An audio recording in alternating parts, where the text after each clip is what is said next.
वैसे भी मैंने सोचा नहीं था कि ये लड़का इतनी तेजी के साथ ग्रो करेगा। ये लड़का तो वाकई में बहुत ज्यादा फास्ट है। लिन फैंग भी उन मास्टर्स को देखकर काफी ज्यादा खुश होता है और कहता है तो ये मास्टर तो स्टार पवेलियन के बाहर जो गार्डियन थे ये तो वही है, लेकिन ये यहाँ पर प्रेसिपिस ऑफ द अबिस में क्या कर रहे हैं? इन दोनों मास्टर्स का आपस में क्या ताल्लुक है? मास्टर कोंग लाओ कहते हैं तो तुम दोनों पहले से एक दूसरे को जानते हो? मास्टर कोंग लाओ से कहते हैं हम दोनों एक दूसरे को जानते हैं क्योंकि लिन फैंग स्टार पवेलियन में आया था अपने लिए मार्शल आर्ट्स के स्किल्स को चूज करने के लिए। इसने वहाँ पर कुछ स्पेशल मार्शल आर्ट्स के स्किल्स को चूज किया था, वहीं पर मैंने अपनी तलवार इसको निकाल कर दी थी। मास्टर बी लाओ कहते हैं तुमने इस लड़के के लिए इस ट्रायल को क्यों चूज किया है? तुम्हें नहीं लगता कि ये वाला ट्रायल बहुत ज्यादा मुश्किल था? मास्टर कोंग लाओ भी हंसना शुरू कर देते हैं और कहते हैं यही तो मैं चेक करना चाहता था कि आखिर तुमने जिस लड़के को चूज किया है वो लड़का कितना ज्यादा जीनियस है और वो कितना स्ट्रॉन्ग है, और वैसे इस बात से क्या फर्क पड़ता है, इस लड़के ने ट्रायल को पास कर लिया है। मास्टर बी लाओ भी खुश हो जाते हैं और कहते हैं चलो कम से कम इतना तो अच्छा है कि जो इस लड़के को मैंने चूज किया है उसने यहाँ पर मेरी इज्जत रख ली इस टेस्ट को पास करके, कि अगर यहाँ पर कोई और होता तो वो तो अब तक इस टेस्ट के दौरान ही मारा जा चुका होता। लिन फैंग उनसे कहता है कि आप दोनों मुझे बताएंगे कि आप दोनों हो कौन? मास्टर बी लाओ से कहते हैं प्लीज मुझे माफ करना, हम लोग इस बारे में भूल ही गए कि तुम्हें अपने बारे में इंट्रोडक्शन दे सकें। मास्टर बी लाओ से कहते हैं मेरा नाम मास्टर बी लाओ है और मेरे पीछे जो बंदा खड़ा है इसका नाम कोंग लाओ है। मास्टर कोंग लाओ प्रेसिपिस ऑफ द अबिस में रहते हैं जबकि मैं स्टार पवेलियन के बाहर रहता हूँ। हम दोनों ही यूनहाई सेक्टर के गार्डियंस हैं। लिन फैंग इस बात से और भी ज्यादा हैरान होता है और कहता है क्या ये वाकई में हमारे यूनहाई सेक्टर के प्रोटेक्टर्स हैं? इसका मतलब तो ये है ये बहुत ही ग्रेट मास्टर्स हैं, यहाँ तक कि हमारे यूनहाई सेक्टर के पैट्रियार्च भी इनकी इज्जत करते होंगे। लिन फैंग कहता है ये दोनों मास्टर्स अगर यहाँ पर अपीयर हुए तो इसका मतलब ये है कि यहाँ पर इस ट्रायल को पास करना एक बहुत बड़ी बात होगी, लेकिन फिर भी मास्टर ने मुझे यहाँ पर वार्निंग दी है कि मैं बाहर जाकर किसी को भी इस बारे में ना बताऊं। तो लिन फैंग उनसे कहता है प्लीज मास्टर्स मुझे माफ करना, मैं आप दोनों को पहचानने में नाकाम रहा और मुझे हो सकता है कि आपके सामने कोई ऐसी बात की हो जिसकी वजह से आपको कुछ बुरा लगा हो, तो प्लीज उसके लिए मुझे माफ कर देना। मास्टर्स उसे कहते हैं प्लीज हमने कभी किसी को इस बारे में नहीं बताया कि हम लोग यूनहाई सेक्टर के प्रोटेक्टर्स हैं, इसलिए तुम्हें हमारे सामने इस तरह बिहेव करने की जरूरत नहीं है। मास्टर बी लाओ आगे बढ़ते हैं और उसे कहते हैं चलो ठीक है मैं तुम्हें यूनहाई सेक्टर में वापस पहुंचा देता हूँ, यहीं पर चुपचाप खड़े रहना क्योंकि हम लोग उड़ते हुए वहाँ पर पहुँचने वाले हैं। ध्यान रखना कि क्रेन के ऊपर से गिर मत जाना। और वो दोनों जिस जगह के ऊपर खड़े होते हैं उसी वक्त नीचे से एनर्जी निकलती है और एनर्जी से एक क्रेन बन जाता है। लिन फैंग कहता है मास्टर बी लाओ के पास ये जो क्रेन स्पिरिट है ये एक मिथिकल बीस्ट स्पिरिट है, इसकी स्पीड तो बहुत ज्यादा है। हालांकि हम दो लोग इसके ऊपर खड़े हैं लेकिन फिर भी इसकी स्पीड बहुत ज्यादा है। आज मैं एक बहुत ही स्ट्रॉन्ग मार्शल आर्टिस्ट के साथ खड़ा हूँ, तो आज मुझे महसूस हो रहा है कि ये मार्शल आर्टिस्ट कितना ज्यादा स्ट्रॉन्ग है। महान मास्टर के मुकाबले में मैं तो सिर्फ एक मक्खी के बराबर हूँ, यानी कि मैं इतना स्ट्रॉन्ग नहीं हूँ, मुझे भी बहुत ज्यादा स्ट्रॉन्ग बनना होगा। एक दिन ऐसा आएगा जब मैं भी इतना ज्यादा स्ट्रॉन्ग बनूंगा, हो सकता है कि मैं इन सारे एल्डर से बहुत ज्यादा स्ट्रॉन्ग बन जाऊं, क्योंकि मेरा मकसद यहाँ पर अपने आप को स्ट्रॉन्ग बनाना है ताकि इस दुनिया में कोई भी ऐसा ना बचे जो कि मुझे अपने पाँव के नीचे दबा सके। मुझे गॉड ऑफ मार्शल आर्ट्स बनना है। मास्टर बी लाओ लिन फैंग से कहते हैं लिन फैंग तो तुम अपने क्वार्टर्स की तरफ वापस जाना चाहते हो, मैं तुम्हें वहीं पर उतार दूंगा। फैंग उनसे कहता है हाँ मैं वहाँ पर अपने एक दोस्त को बचाने के लिए जा रहा हूँ। मास्टर बी लाओ उसे क्वार्टर से बाहर उतार देते हैं और कहते हैं मैं इससे आगे तुम्हें लेकर नहीं जा सकता, इससे आगे अगर मैं जाऊंगा तो सभी लोग मुझे देख लेंगे, तो यहाँ से तुम्हें आगे खुद ही जाना होगा। वो उसे नीचे उतार देते हैं। साथ ही मास्टर उसे उतारने के बाद सोच रहे होते हैं इस लड़के ने प्रेसिपिस ऑफ द अबिस के टेस्ट को तो पास कर लिया, पर उम्मीद करता हूँ कि ये एरोगेंट ना बन जाए। जितने भी लोग ताकतवर होते हैं उनके अंदर बहुत ज्यादा एरोगेंस आ जाती है और एटीट्यूड और एरोगेंस इंसान को बर्बाद कर देती है। इस लड़के के आगे अभी बहुत ही लंबा सफर है जो इसे तय करना है, और मुझे लगता है कि हमारे यूनहाई सेक्टर की किस्मत भी अब इसी लड़के के ऊपर डिपेंड करती है कि ये लड़का आगे जाकर किस तरह ग्रो करता है। जबकि दूसरी तरफ पैट्रियार्च सोच रहे होते हैं आज से 300 साल पहले एक जीनियस था जिसने इन बेल्स को बजाया था, लेकिन वो वहाँ पर सिर्फ 3 ही बेल्स को बजा पाया था। तो यहाँ पर पूरी 8 बेल्स के बजने की आवाज आई है। आज यहाँ पर कौन ऐसा स्ट्रॉन्गेस्ट वॉरियर है जो कि मेरे यूनहाई सेक्टर में दोबारा से आया है? लगता है कि हमारा यूनहाई सेक्टर फिर से राइज करने वाला है। 8 बेल्स के बजने का मतलब ये है कि हमारे यूनहाई सेक्टर को एक नया गॉड ऑफ मार्शल आर्ट्स मिलने वाला है। और यहीं पर हम लोग अपनी एपिसोड 12 का एंड करेंगे। एपिसोड की एक्सप्लेनेशन अच्छी लगी हो तो कमेंट करके जरूर बताइएगा। चैनल को सब्सक्राइब कर दे, वीडियो को लाइक और शेयर कर दे। शुक्रिया। तो गाइस कैसे हैं आप सब लोग? डार्क स्पिरिट के एपिसोड 13 के साथ हाजिर हूँ। तो लास्ट एपिसोड के एंड पे हमने देखा था मास्टर बी लाओ लिन फैंग को वापस उसके क्वार्टर्स में छोड़ देती हैं, जबकि पैट्रियार्च सोच रही होती हैं 300 साल पहले हमारे यहाँ पर एक लड़का था जिसने इन बेल्स को रिंग किया था और वो गॉड ऑफ मार्शल आर्ट्स बना था, लेकिन वो सिर्फ 3 ही बेल्स को बजा पाया था। लेकिन आज तो यहाँ पर किसी ने पूरी 8 बेल्स को बजा दिया है, तो इसका मतलब यह है कि हमारा यूनहाई सेक्टर फिर से राइज करने वाला है। पैट्रियार्च और ग्रेट एल्डर जब इसी बारे में सोच रहे होते हैं, विजिल जोन से कहता है प्लीज मुझे माफ करना, पर मुझे लगता है कि इन बेल्स के बचने की वजह से आप सभी लोग काफी ज्यादा हैरान हैं। क्या इन बेल्स के बचने का कोई स्पेशल मतलब है? पैट्रियार्च उसे कहते हैं नहीं नहीं ऐसी कोई बात नहीं है, और साथ ही वो सोच रहे होते हैं मैं तुम्हें इस बारे में हरगिज नहीं बताने वाला कि इन बेल्स के बचने का मतलब क्या है। तो क्या किसी को भी इस बारे में नहीं बताया जा सकता कि हमारे पास एक बहुत बड़ा जीनियस है जिसकी वजह से हमारा यूनाइट सेक्टर दोबारा से राइज करने वाला है। ग्रेट एल्डर उसे कहते हैं नहीं ये कोई स्पेशल बात नहीं है, बल्कि हमारी शाम की ट्रेनिंग का वक्त हो चुका है और हमारे बच्चे इस वक्त बेल्स बजा रहे हैं कि बेल बजाकर बताया जा सके कि शाम की ट्रेनिंग का वक्त हो गया है। पैट्रियार्च भी उसे कहते हैं जैसा कि ग्रेट एल्डर ने कहा है बिल्कुल ऐसी ही बात है, तुम्हें ज्यादा परेशान होने की जरूरत नहीं है। फिर साथ ही पैट्रियार्च सोच रही होती है हम इसको ये नहीं बता सकते, हमें जल्दी से जल्दी उस जीनियस को ढूंढना होगा जिसने इस टेस्ट को पास किया और बेल्स को बजाया है। हमें उसको कल्टीवेट करना होगा, अपने रिसोर्सेज उसको देने होंगे कि वो लड़का एक दिन ग्रो करके हमारे यूनाइट सेक्टर का नाम रोशन कर सके। उसके बाद देखना इनका यू हाउस सेक्टर हमारे सामने बेकार हो जाएगा। जबकि हमारा लिन फेंग भागता हुआ सीधा हान मैन के क्वार्टर की तरफ जा रहा था और कहता हान मैन मैं आ रहा हूँ तुम्हें बचाने के लिए। लेकिन जैसे वहाँ पर पहुँचता है तो वहाँ पर पहले से वो लड़का खड़ा होता है जो कि इसको लेने के लिए आया है। वो लड़का लिन फेंग से कहता है तुम कचरे कहीं के, तुम कहाँ पर चले गए थे? मैं कितनी देर से यहाँ पर तुम्हारा इंतजार कर रहा हूँ, चलो अब मेरे साथ चलो। लिन फेंग उसे कहता है हाउ किंग तुम यहाँ पर क्या कर रहे हो? मुझे पता है कि तुम हमारे आउटर डिसाइपल्स के इन्फोर्सर्स में से हो, लेकिन मैंने तो कोई भी रूल नहीं तोड़ा, तो फिर तुम यहाँ पर मुझे लेने के लिए क्यों आए हो? हाउ किंग उसे कहता है मुझे इस बारे में नहीं पता, मुझे मास्टर मोजी ने कहा कि तुम्हें लेकर आना है, इसलिए मैं तुम्हें लेने के लिए आया हूँ। वो इस वक्त लाइफ एंड डेथ अरीना में खड़े हैं। लिन फेंग उसकी बात सुनने के बाद कहता है मास्टर मोजी वो तो इनर सेक्टर एल्डर है, लेकिन वो मुझे क्यों ढूंढ रहे हैं? मेरा तो उनसे कोई भी ताल्लुक नहीं है। लिन फेंग कहता है मास्टर बीला और मास्टर कोंगलाओ ने मुझे कहा है कि इस बारे में किसी को भी मत बताना कि वहाँ पर बेल्स को मैंने बजाया है। तो ऐसा तो नहीं हो सकता कि मास्टर मोजी को इस बारे में पता चल चुका है और वहाँ पर मुझे बुलाकर कुछ कहना चाहते हैं। मुझे लगता है कि कोई और बात हो सकती है, लेकिन और बात कैसे हो सकती है? मैं तो कोई फेमस डिसाइपल भी नहीं हूँ और मुझे नहीं पता कि मास्टर मोजी को मेरे नाम के बारे में पता होगा। लेकिन फिलहाल तो मुझे हान मैन को बचाने के लिए जाना है, उसके बाद इनसे मिलने के लिए चलता हूँ। लिन फेंग हाउ किंग से कहता है मुझे एक बहुत ही जरूरी काम करना है, पहले मुझे वो जरूरी काम करने दो, उसके बाद मैं तुम्हारे साथ चला जाऊंगा। हाउ किंग चिल्लाकर उसे कहता अपनी बकवास बंद करो, मुझे तुम्हारा एटीट्यूड बिल्कुल भी पसंद नहीं आया। ये किस तरह का एटीट्यूड है? मैं यहाँ पर तुमसे कोई रिक्वेस्ट नहीं कर रहा, बल्कि ये एक ऑर्डर है, मास्टर ने तुम्हें लाने के लिए कहा है, इसलिए मुझे लगता है कि तुम्हें यहाँ पर सोच समझकर बात करनी चाहिए। और साथ ही हाउ किंग बड़ी स्पीड के साथ उसके सामने वाली साइड पर आ जाता है और उसे कहता है अब दोबारा इस बारे में सोचो। कि लिन फेंग भी उसकी स्पीड देखकर बहुत सा हैरान होता है। लिन फेंग कहता है ये आउटर डिसाइपल्स के रैंक में 10th नंबर पर है, सिर्फ अपनी स्पीड के बलबूते पर इसे एक इन्फोर्सर बनाया गया है। इसकी स्पीड तो वाकई में बहुत ज्यादा है, ये पलक झपकने की स्पीड से मेरे सामने आ गया। लिन फेंग उसे कहता है ब्रदर प्लीज मुझे माफ करना मेरे रूड बिहेवियर के लिए, मुझे एक बहुत ज्यादा इमरजेंसी है, बस मुझे 2 मिनट दे दो, मुझे एक छोटा सा काम निपटाना है, उसके बाद मैं तुम्हारे साथ चलता हूँ। तो किंग उसे कहता है अब ये वाला एटीट्यूड ज्यादा अच्छा है, ठीक है जाओ अपना काम खत्म करके आओ, मैं यहीं पर तुम्हारा इंतजार कर रहा हूँ। तो लिन फेंग भागता हुआ अंदर चला जाता है और हान मैन को जाकर वो पिल देता है। हान मैन उस पिल को खाता है तो उसकी बॉडी रिकवर कर जाती है, वो बहुत ज्यादा खुश हो जाता है और कहता है लिन फेंग तुम्हारी दी हुई पिल तो वाकई में बहुत ज्यादा अच्छी है, मुझे महसूस हो रहा है कि मेरी पूरी बॉडी के अंदर एनर्जी जा रही है और बहुत ही जल्दी मेडिटेट करने के बाद मैं दोबारा से अपने आप को हील कर लूंगा। ये पिल्स लाने का मतलब ये है कि तुमने प्रेसिपाइस ऑफ द अबिस के ट्रायल को पास कर लिया है। लिन फेंग कहता है हाँ मैंने पास कर लिया। लिन फेंग उसे कहता है ये तो बहुत ही अच्छी बात है कि तुम रिकवर कर रहे हो, लेकिन मुझे अभी जरूरी काम के लिए जाना होगा, तुमसे बाद में मिलने के लिए आता हूँ, तुम यहीं पर आराम करो, जब तुम बिल्कुल ठीक हो जाओगे तो हम सभी लोग फिर से एक साथ होंगे और फिर से शिकार पर जाएंगे। तो लिन फेंग उसे वो पिल देने के बाद वहाँ से बाहर आ जाता है और हाउ किंग से कहता है मैं रेडी हूँ, चलो चलते हैं। हाउ किंग उसे कहता है मैं तुम्हें यहाँ से उठाकर नहीं ले जाने वाला, मुझे ये बताओ क्या तुम्हारे पास इतनी स्पीड है कि तुम मेरे साथ साथ आगे बढ़ सको, कहीं पीछे मत रह जाना। लिन फेंग उसे कहता है मैं अपनी पूरी कोशिश करूंगा कि तुम्हारी स्पीड के साथ मैच कर सकूं, और वो दोनों ही वहाँ से बड़ी स्पीड से गायब हो जाते हैं। Next scene life and death arena का दिखाया जाता है, दोनों वहाँ पर पहुँच जाती है। लिन फेंग भी उनसे कहता है एल्डर मेरा नाम लिन फेंग है, आपने मुझे यहाँ पर क्यों बुलाया है? लेकिन जैसे लिन फेंग वहाँ पर देखता है तो मुझे देखकर बहुत ज्यादा हैरान होता है कि वहाँ पर पैट्रियार्च और उसके साथ ग्रेट एल्डर भी होते हैं। वहीं पर उसकी नजर अपनी कजन पर भी पड़ती है। वो कहता है लिन कियान यहाँ पर क्या कर रही है?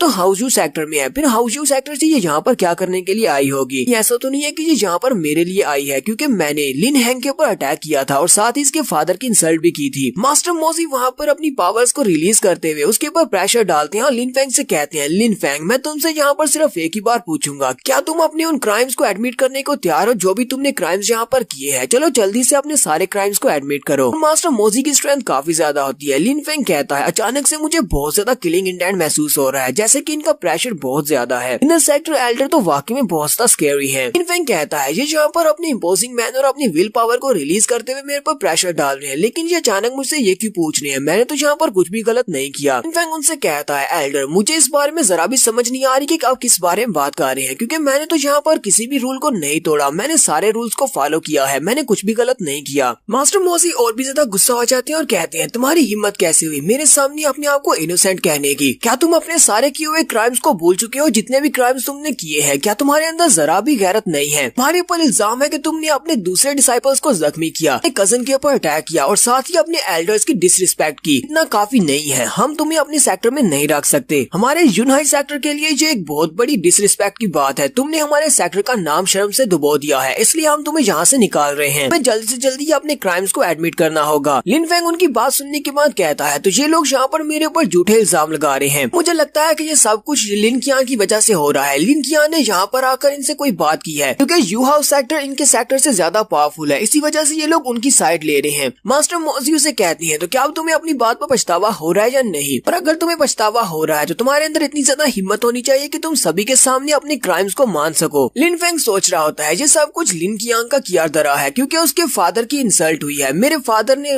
क्लैन की मीटिंग में उसको हरा दिया था, इसी वजह से वो यहाँ पर बदला लेने के लिए आई है। लिन कियांग एल्डर मोजी से कहता है, एल्डर मोजी जैसे मैं यहाँ पर अपीयर हुआ उसी वक्त आपने फैसला कर लिया था कि आपने मेरे ऊपर कौन कौन से क्राइम्स थोपने हैं। हालांकि आपको इसको सबसे पहले इन्वेस्टिगेट करना चाहिए था, इसलिए मुझे लगता है कि यहाँ पर आपने ये बहुत ही गलत किया है। मेरे ऊपर आप इस तरह इल्जाम नहीं लगा सकते, जबकि आपको ये बात कंफर्म भी नहीं है। एल्डर मोजी और भी ज्यादा गुस्सा हो जाते हैं और उसे कहते हैं, क्या तुम्हें लगता है कि यहाँ पर मुझे तुम्हें इन्वेस्टिगेट करने की जरूरत है? क्या मैं यहाँ पर गलत कह रहा हूँ? क्या मैं इन सभी लोगों के सामने झूठ बोल रहा हूँ? तुम यहाँ पर मेरे सामने रेजिस्ट करने की कोशिश कर रहे हो और अपने क्राइम्स को एडमिट नहीं कर रहे। इसका मतलब तो यह है कि तुम मेरी बात के खिलाफ जा रहे हो और तुमने यहाँ पर एक और क्राइम किया है। साथ ही मोजी उसे कहते हैं, मैं तुमसे आखिरी बार पूछता हूँ, क्या तुम अपने क्राइम्स को एडमिट करते हो या नहीं? तो लिन फेंग उनसे कहता है, एल्डर अगर मैं यहाँ पर चुप रहूंगा तो आप कहेंगे कि मैं वाकई में गुनाहगार हूँ और मैंने ये सब कुछ किया है, इसलिए मैं बोल नहीं रहा। और अगर मैं यहाँ पर मुंह खोलूंगा और आपसे कुछ कहूंगा तो आप कहेंगे कि मैं आपकी डिसरिस्पेक्ट कर रहा हूँ। मुझे तो लगता है कि आपने शुरुआत से ये सारा प्लान बनाया हुआ है। चाहे मैं यहाँ पर कुछ भी कर लूँ, मुझे यहाँ पर सजा जरूर मिलने वाली है। मैं आपसे पूछना चाहता हूँ कि आप यहाँ पर किस तरह का इंसाफ कर रहे हैं? मुझे तो यहाँ पर बोलने का हक भी नहीं मिल रहा। हाँ ये बात ठीक है कि मैं सेक्टर का आउटर डिसाइपल हूँ, पर इस बात का मतलब ये नहीं है कि आप लोग मुझे दबा सकते हैं। मास्टर मोजी उसकी बात सुनने के बाद और भी गुस्सा हो जाते हैं, क्योंकि सारे बच्चे भी सोच रहे होते हैं ये लड़का तो वाकई में अब मरेगा, इसने मास्टर मोजी को गुस्सा दिला दिया है। इतनी हिम्मत कैसे हुई मास्टर मोजी के सामने बात करने की? इसे लगता है कि अब बातें करके मास्टर मोजी को बहला सकता है। मास्टर मोजी हाउकिंग से कहते हैं, हाउकिंग मुझे ये बताओ कि तुम्हारे लॉ एनफोर्समेंट डिपार्टमेंट के अंदर जो बुक के अंदर लॉ लिखा हुआ है उसके मुताबिक इस लड़के के साथ हमें क्या करना चाहिए? हाउकिंग कहता है, मास्टर इसने यहाँ पर अपने क्राइम्स को एडमिट करने से मना कर दिया और साथ ही एल्डर के साथ बदतमीजी की है। हमारे यूनाइट सेक्टर के रूल्स के मुताबिक हमें इसकी कल्टीवेशन को ब्लॉक कर देना चाहिए और साथ ही इसे सेक्टर से निकाल देना चाहिए। लिन फेंग कहता है, मुझे लगता है कि ये वाला केस बहुत ज्यादा होपलेस है, क्योंकि यहाँ पर सिर्फ स्ट्रॉन्ग की बात ही सुनी जाएगी। मुझे लगता है कि मास्टर कोंगलाओ के साथ किया हुआ मुझे अपना वादा तोड़ना पड़ेगा और इन सभी को बेल्स के रिंग करने के बारे में बताना होगा। तो सभी लोग भी वहाँ पर बातें करना शुरू कर देते हैं और कहते हैं, एल्डर ने यहाँ पर बिल्कुल सही सजा का फैसला किया है कि इस लड़के की कल्टीवेशन को ब्लॉक कर दिया जाए, लेकिन ये लड़का तो पहले से एक कचरा है। एक कचरे की कल्टीवेशन को ब्लॉक करना तो बहुत बड़ा जुल्म होगा। मास्टर मोजी भी उन बच्चों की बात सुनने के बाद कहते हैं, हमारा यूनाइट सेक्टर इतना भी बुरा सेक्टर नहीं है, क्योंकि तुमने अपनी कल्टीवेशन को बहुत ही मेहनत से हासिल किया है और तुम पहले से एक कचरे हो। तुम्हें यहाँ पर एक मौका देता हूँ, तुम्हें बहुत ही लाइट सी पनिशमेंट दी जाएगी। तुम अपने एक हाथ को काट दो और अपनी कल्टीवेशन को बचा लो और यहाँ से चले जाओ। लिन फेंग उसकी बात सुनने के बाद सोच रहा होता है, ये एल्डर अपने ही सेक्टर के डिसाइपल के साथ इतने बुरे से बर्ताव कैसे कर सकते हैं? मैंने तो मास्टर मोजी के खिलाफ कुछ भी नहीं किया, तो फिर ये यहाँ पर मेरे खिलाफ फैसला क्यों कर रहे हैं? हाउकिंग लिन फेंग से कहता है, अगर तुम यहाँ पर अपना हाथ खुद से नहीं काट सकते तो फिर मुझे ये मौका दो, मैं तुम्हारा हाथ काट देता हूँ, तुम्हारे लिए इतना तो कर ही सकता हूँ। लिन फेंग उसकी बात सुनने के बाद काफी ज्यादा गुस्सा होता है। लिन फेंग कहता, अब मैं क्या करूँ? मैं इस सबको अवॉइड तो नहीं कर सकता, क्योंकि यहाँ पर इन सभी में वीक मैं ही हूँ। यहाँ फिर इनको लगता है कि मैं ज्यादा वीक हूँ, इसलिए मुझसे निपटा जा सकता है। लिन फेंग कहता है, अब जबकि यहाँ पर सिर्फ स्ट्रॉन्ग की इज्जत की जाती है, तो फिर इन सभी को अपनी स्ट्रेंथ दिखाना पड़ेगी कि पैट्रियार्च भी यहीं पर खड़े हैं और वो सब कुछ देख रहे हैं। फिर मैंने यहाँ पर पैट्रियार्च को ये बात साबित कर दी कि मैं बहुत ज्यादा स्ट्रॉन्ग हूँ और यूनाइट सेक्टर में रहने के काबिल हूँ, तो वो यहाँ पर मेरे साथ देंगे। लिन फेंग जल्दी से अपनी तलवार निकालता है और उनसे कहता है, एल्डर मोजी मैं आपकी काफी ज्यादा इज्जत करता हूँ, लेकिन आप यहाँ पर मेरे पर गलत इल्जाम लगा रहे हैं। मैं इस बात के खिलाफ हूँ, इसलिए मैं यहाँ पर अपने लिए फाइट करूंगा। रही बात इस हाउकिंग की, तो हाउकिंग मेरे खिलाफ इस तरह बात नहीं कर सकता। मैं यहाँ पर बेगुनाह हूँ, तो मैं यहाँ पर अपने हाथ क्यों काटूंगा? तो यहीं पर हम लोग अपनी एपिसोड 13 का एंड करेंगे। एपिसोड की एक्सप्लेनेशन अच्छी लगी हो तो कमेंट करके जरूर बताइएगा। चैनल को सब्सक्राइब कर दे, वीडियो को लाइक और शेयर कर दें। शुक्रिया। तो गाइस कैसे हैं आप सब लोग। डार्क स्पिरिट के एपिसोड 14 के साथ हाजिर हो। तो लास्ट एपिसोड के एंड पे हमने देखा था लिन फेंग एल्डर के सामने हार मानने को तैयार नहीं है। लिन फेंग उनसे कहता है मैं यहाँ पर अपने किसी भी क्राइम को एडमिट नहीं करूंगा जो कि मैंने किया ही नहीं। आप सभी लोग यहाँ पर जानबूझकर मेरे ऊपर ये सारे इल्जाम थोप रहे हैं। और साथ ही वो अपनी तलवार निकाल कर कहता है लगता है कि मुझे अपनी स्ट्रेंथ को दिखाकर ये बात साबित करना पड़ेगी कि मैं कोई कचरा नहीं हूँ और ये लोग मुझे इस तरह नीचे दबा नहीं सकते। एल्डर मोजी लिन फेंग से कहते हैं मैंने तो तुम्हारे ऊपर एक एहसान किया था और तुम्हें कहा था कि मैं तुम्हारी कल्टीवेशन को क्रिपल नहीं करूंगा अगर तुम खुद से अपना हाथ काट कर यहाँ से चले जाते हो, लेकिन लगता है कि तुम ऐसे नहीं मानने वाले। एल्डर मोजी हाउकिंग से कहते हैं हाउकिंग चलो जल्दी से आगे बढ़ो और मुझे इस लड़की का हाथ काट कर ला कर दो। हाउकिंग एल्डर से कहता है ठीक है एल्डर मैं अभी जाता हूँ। और फिर साथ ही वो अपनी पावर्स को रिलीज करते हुए लिन फेंग से कहता है लिन फेंग प्लीज मुझे माफ करना, लेकिन मुझे ये सब कुछ करना पड़ेगा और तुम्हें यहाँ पर माफी की भीख मांगने का मौका भी नहीं मिलेगा। लेकिन तुम्हें यहाँ पर बिल्कुल भी परेशान होने की जरूरत नहीं है क्योंकि मेरी स्पीड बहुत ज्यादा है, इसलिए तुम्हें पता भी नहीं चलेगा और मैं तुम्हारा बाजू काट भी दूंगा। और यहाँ पर वो अपनी स्पेशल टेक्निक जिसका नाम डांसिंग विद टेक्निक होता है उसको रिलीज करता है और वहीं पर हवा में गायब हो जाता है। लिन फेंग सामने की तरफ देख रहा होता है और कहता है ये लड़का इसकी स्पीड बहुत ज्यादा है तो हवा में गायब हो गया है। ये एक बहुत ही स्पेशल टेक्निक है जिसके अंदर ये अपने आप को हवा में डिस्पर्स कर सकता है और ये बड़ी स्पीड के साथ किसी भी जगह से निकलकर मेरे ऊपर अटैक कर सकता है। मास्टर मोजी भी ये वाला स्किल देखने के बाद काफी ज्यादा खुश होती है और कहते हैं हुआ किंग की एबिलिटीज तो काफी ज्यादा है, उसकी एजिलिटी और उसकी स्पीड बहुत ज्यादा बढ़ चुकी है। ये मेरा सबसे प्राउड स्टूडेंट है जो कि आउटर स्टूडेंट है, लेकिन मुझे लगता है कि ये बहुत ही जल्दी एक इनर डिसाइपल बन जाएगा और मेरे पास आ जाएगा। इस लिन फेंग को मैं देखना चाहता हूँ कि ये और कितनी देर तक इस तरह एरोगेंटली बिहेव करता है। अपना हाथ कटने के बाद क्या ये इसी एटीट्यूड के साथ बात करेगा। देखने वाले भी बहुत ज्यादा हैरान होते हैं और कहते हैं ब्रदर हुआ किंग की एजिलिटी तो बहुत ज्यादा है, इसकी स्पीड इतनी ज्यादा है कि हमें कुछ दिखाई भी नहीं दे रहा। तो सामने अरीना में है लेकिन वो गायब हो चुका है। लेकिन जरा लिन फेंग की तरफ तो देखो, वो वहाँ पर इतना ज्यादा शांत कैसे खड़ा है। कहीं ऐसा तो नहीं है कि वो बहुत ज्यादा डर चुका है, उसे पता है कि उसका बाजू कटने वाला है, इसी वजह से तो वहाँ पर चुपचाप खड़ा है क्योंकि वो बहुत ज्यादा डरा हुआ है।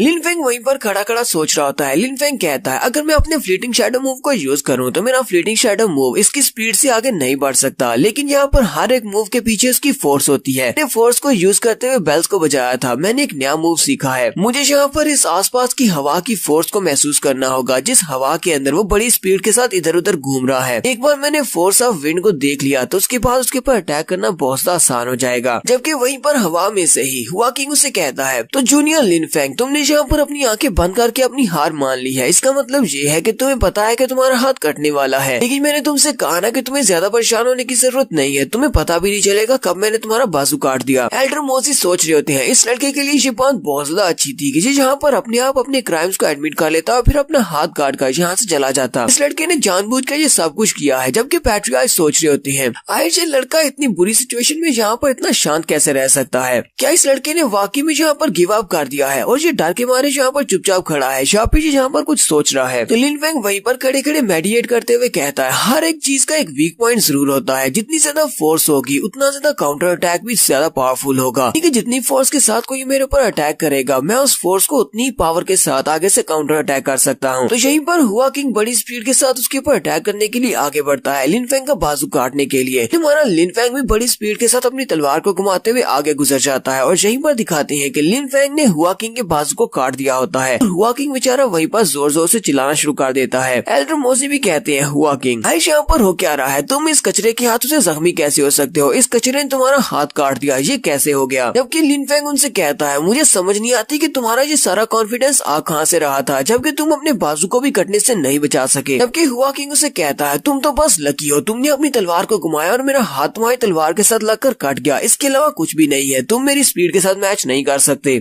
लिन फेंग उसे कहता हाँ मैं बहुत ज्यादा लकी हूँ, तुम्हारे जैसे कचरे के साथ मेरा मुकाबला हुआ और तुम्हारे जैसे कचरे को हराना मेरे लिए बहुत ज्यादा आसान है। और वैसे भी मुझे यहाँ पर प्राउड को फील करने की क्या जरूरत है, तुम्हारे जैसे कचरे को हराकर कौन प्राउड फील करेगा। देखने वाले बहुत ज्यादा हैरान होते हैं और कहते हैं ब्रदर हुआ किंग के साथ ये क्या हो गया। ब्रदर हुआ किंग का हाथ उसकी तलवार के साथ लगकर कट गया। यहाँ पर वाकई में वो लड़का इतना ज्यादा स्ट्रॉन्ग है कि उसने उसकी स्पीड को मात दे दी है और अपनी तलवार के साथ हुआ किंग का हाथ काटा है। लेकिन चाहे जो भी हो अब ब्रदर हुआ किंग यहाँ पर दोबारा फाइट नहीं कर पाएगा। जबकि पैट्रिक पैट्रियार्च सोच रहे होते हैं ये कोई कोइंसिडेंस नहीं था, उस लड़के की तलवार के साथ हुआकिन का हाथ नहीं लगा, बल्कि उस लड़के ने जानबूझकर अपनी तलवार से इसका हाथ काटा है। ये लड़का तो अपनी की लेयर के 8th लेवल पर है, तो इस लड़के को फोर्स के बारे में कैसे पता हो सकता है? इस लड़के ने अभी भी यहाँ पर फोर्स को यूज किया है। लिन कियांग भी वहीं पर खड़ी खड़ी सोच रही होती है, मैंने तो सोचा भी नहीं था कि ये कचरा इतना स्ट्रॉन्ग हो जाएगा, लेकिन फिर भी मेरे मुकाबले में ये बहुत ज्यादा कमजोर है क्योंकि मैं इस वक्त अपनी सोल लेयर पर हूँ। तो हुआकिंग लिन फेंग से कहता है, लिन फेंग मैं इस बात को कभी नहीं भूलूंगा और मैं इस बात का बदला तुमसे जरूर लूंगा, और फिर वो वहाँ से गायब हो जाता है। उसके वहाँ से चले जाने के बाद एल्डर मोजी फिर से चिल्लाकर उसे कहते हैं, लिन फेंग तुम्हारी हिम्मत कैसे हुई हमारे सामने यहाँ पर ये सब कुछ करने की? तुमने हमारे एक डिसाइपल का बाजू काट दिया जो कि तुम्हें सजा देने वाला था। तुमने पहले अपने क्राइम्स को मानने से मना किया और उसके बाद अब ऊपर से तुमने एक लड़के का बाजू भी काट दिया है, वो भी सभी एल्डर्स के सामने, पैट्रियार्च के सामने। लगता है कि तुम हमारे यूनहाई सेक्टर के रूल्स को बिल्कुल भी फॉलो नहीं करते। तुम्हें लगता है कि पैट्रियार्च के सामने ये सब कुछ करने से तुम्हें छोड़ दिया जाएगा। लिन फेंग उनसे कहता है, आप सभी ने खुद ही मेरे ऊपर इल्जाम लगाया और खुद ही मुझे यहाँ पर टांगने की कोशिश कर रहे हो। मुझे लगता है कि मैं यहाँ पर चुपचाप अपने आप को मरने दूंगा। अगर मैं यहाँ पर आपके लॉजिक को देखूं, आप चाहते हैं कि मैं यूनाइट सेक्टर के रूल्स को फॉलो करते हुए, आपके सेक्टर की इज्जत रखते हुए यहाँ पर अपने खुद से ही हाथ काट कर आप सभी के सामने रख दूं। लेकिन मैं इतना बड़ा बेवकूफ भी नहीं हूँ कि अपने सेक्टर की इज्जत रखने के लिए अपना हाथ काट दूं, जबकि मैंने कुछ भी गलत नहीं किया। फिर साथ ही लिन फेंग पैट्रियार्च से कहता है, पैट्रियार्च क्या यहाँ पर मैं अपने लिए बात कर सकता हूँ? पैट्रियार्च उसे कहते हैं, ठीक है तुम बात कर सकते हो। लिन फेंग पैट्रियार्च से कहता है, हमारे पैट्रियार्च आपने ये सब कुछ यहाँ पर खुद अपनी आंखों से होते हुए देखा है। जैसे ही मैं यहाँ पर आया, एल्डर ने मुझे कहा कि मुझे अपने क्राइम्स को एक्सेप्ट करना है, लेकिन मैंने तो कोई क्राइम किया ही नहीं। तब मैंने इस काम से मना किया तो एल्डर ने मेरे ऊपर एक और इल्जाम लगा दिया कि मैं यहाँ पर यूनाइट सेक्टर के रूल्स को तोड़ रहा हूँ। मुझे अपने यूनाइट सेक्टर की इज्जत रखने के लिए ये सब कुछ करना पड़ेगा। मैं यहाँ पर आपके यूनाइट सेक्टर के रूल्स के मुताबिक ये बात पूछना चाहता हूँ कि क्या यहाँ पर मैं गिल्टी हूँ? मेरे ऊपर इल्जाम लगाया जाएगा। अगर एल्डर्स कह दें कि मैं यहाँ पर गलत हूँ, इसका मतलब ये हो गया कि मैं गलत हूँ। क्या मुझे यहाँ पर यूनाइट सेक्टर के लॉ को फॉलो करना है या फिर एल्डर की बात को फॉलो करना है? एल्डर मोजी उसकी बात सुनने के बाद बहुत सा गुस्सा हो जाते हैं और कहते हैं, तुम्हारी हिम्मत कैसे हुई यहाँ पर हमारे पैट्रियार्च से सवाल पूछने की? तुम सिर्फ एक आउटर डिसाइपल हो। लिन कियान भी उसे कहती है, कमीने कचरे कहेंगे, तुमने यहाँ पर अपने कजिन को जख्मी किया, एल्डर्स की इंसल्ट की, और यहाँ पर तुम अपने यूनाइट सेक्टर के एल्डर्स की भी इंसल्ट कर रहे हो। तुम हमारी फैमिली का नाम डबो रहे हो। चलो जल्दी से अपने सारे क्राइम्स को एडमिट कर लो। लिन फेंग उसे कहता है, लिन कियान मुझे ये बात अच्छी तरह से पता है कि तुम ये सब कुछ क्यों कर रही हो, क्योंकि मेरे फादर ने फैमिली मीटिंग में तुम्हारे फादर की बहुत ज्यादा इंसल्ट कर दी थी। लेकिन ये हमारा फैमिली मैटर है, तुम्हें यहाँ पर सेक्टर्स को इस सब में शामिल नहीं करना चाहिए। लिन फेंग मास्टर मोजी से कहता है, एल्डर मोजी क्या आपने सिर्फ इस लड़की की बात सुनने के बाद ही यहाँ पर डिसाइड कर लिया कि मैंने कुछ गलत किया है? एल्डर मोजी उसे कहते हैं, हाँ मैंने इस लड़की की बात सुन के ये डिसाइड किया है। लिन फेंग उनसे कहता है, मुझे लगा ही था। लिन फेंग उनसे कहता है, एल्डर मोजी मैं आपसे एक सवाल पूछना चाहता हूँ, आप हमारे यूनाइट सेक्टर के एल्डर है या फिर इनके हाउजू सेक्टर के